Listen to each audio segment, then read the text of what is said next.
Good evening. Makeup series day 1. മേക്കപ്പിലെ ഏറ്റവും important ആയിട്ടുള്ളതും അതേപോലെ നമുക്ക് സ്കിപ്പ് ചെയ്യാൻ പറ്റാത്തായിട്ടുള്ള ഒരു കാര്യമാണ്. അതെന്താണെന്നറിയോ? CTMP. C means cleanser, T means toner, M means moisturizer and P is primer. അപ്പോ ബേസ് എങ്ങനെ പ്രോപ്പർ ആയിട്ട് ചെയ്യാന്ന് നോക്കിയാലോ. എന്താണ് ക്ലെൻസർ? ക്ലെൻസർ എന്ന് പറഞ്ഞാല് നമ്മുടെ സ്കിന്നിൽ അത്യാവശ്യം ഡേർട്ടും ഡസ്റ്റും എല്ലാം ഉണ്ടായിരിക്കില്ലേ, ഇതൊക്കെ നമ്മൾ ക്ലെൻസർ യൂസ് ചെയ്തിട്ട് നമ്മൾ വാഷ് ചെയ്ത് കളയും. അതാണ് ക്ലെൻസർ.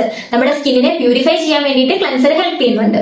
അപ്പൊ ക്ലെൻസർ എത്ര ടൈപ്പാണ് ഉള്ളത്? Gel, form, cream based.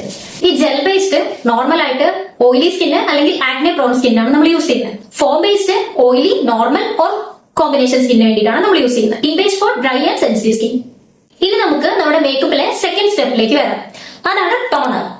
What is toner? Toner എന്ന് പറഞ്ഞാൽ നമ്മുടെ സ്കിന്നിലെ അൺബാലൻസ്ഡ് ആയിട്ടുള്ള pH ലെവലിനെ ബാലൻസ് ആക്കാൻ വേണ്ടിയിട്ടാണ് ടോണർ നമ്മൾ യൂസ് ചെയ്യുന്നത്. ടോണർ സ്കിപ്പ് ചെയ്യാൻ പറ്റുമോ മേക്കപ്പില്? നോ, ടോണർ സ്കിപ്പ് ചെയ്യാൻ പാടില്ല. ക്ലെൻസിംഗിന് ശേഷം നമ്മുടെ സ്കിന്നിലെ pH ലെവൽ അൺബാലൻസ്ഡ് ആയിരിക്കും.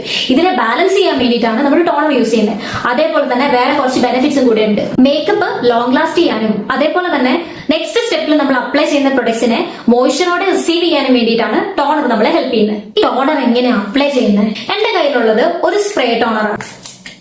ക്ലെൻസിംഗിന് ശേഷം ഒരു ഇത്ര ഡിസ്റ്റൻസിൽ പിടിച്ചിട്ട് ഒരു 3 to 4 പമ്പ് ചെയ്ത് കൊടുക്കുക. ദെൻ അതൊന്ന് അബ്സോർബ് ചെയ്യാനുള്ള ടൈം കൊടുക്കണേ.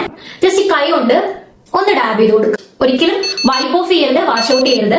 ഇത് കംപ്ലീറ്റ്ലി നമ്മുടെ സ്കിന്നിലേക്ക് അബ്സോർബ് ആവുന്ന ഒരു പ്രൊഡക്റ്റ് ആണ്. ഇനി സ്കിൻ ടൈപ്പ് അനുസരിച്ച് ടോണർ എങ്ങനെ സെലക്ട് ചെയ്യുന്നത് ഞാൻ നിങ്ങൾക്ക് പറഞ്ഞു തരട്ടെ. നിങ്ങളുടെ ഒരു ഓയിലി ആക്നെ പ്രോൺ സ്കിൻ ആണെങ്കിൽ ആസ്ട്രജൻ ബേസ്ഡ് ആയിട്ടുള്ള ടോണേഴ്സ് നിങ്ങൾക്ക് യൂസ് ചെയ്യാം. നിങ്ങളുടെ ഒരു ഡ്രൈ സ്കിൻ ആണെന്നുണ്ടെങ്കിൽ നിങ്ങൾക്ക് ഹൈഡ്രേറ്റിംഗ് ബേസ്ഡ് ആയിട്ടുള്ള ടോണേഴ്സ് യൂസ് ചെയ്യാം.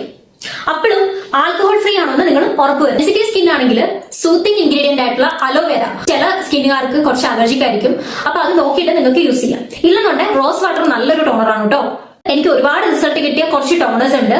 ആ പ്രൊഡക്റ്റിന്റെ ലിങ്ക് വേണ്ടവര് ജസ്റ്റ് എന്നെ ഫോളോ ചെയ്തിട്ട് ലിങ്ക് ഒന്ന് കമന്റ് ചെയ്താൽ മതിയെ. ക്ലെൻസറിനെ പറ്റി എന്തെങ്കിലും ഡൗട്ട് ഉള്ളവര് C എന്നും ടോണറിനെ പറ്റി എന്തെങ്കിലും ഡൗട്ട് ഉള്ളവര് T എന്നും ജസ്റ്റ് ഒന്ന് കമന്റ് ചെയ്യാം. മേക്കപ്പ് സീരീസ് പാർട്ട് 2 മോയ്സ്ചറൈസറിനെ പറ്റിയിട്ട് ഡീറ്റെയിൽ ആയിട്ട് നമുക്ക് സംസാരിക്കാം. അതേപോലെ ഇപ്പൊ സമ്മർ സീസൺ ആണ്, എല്ലാവരും നന്നായിട്ട് ഹൈഡ്രേറ്റ് ആയിട്ടിരിക്കണേ. Bye bye.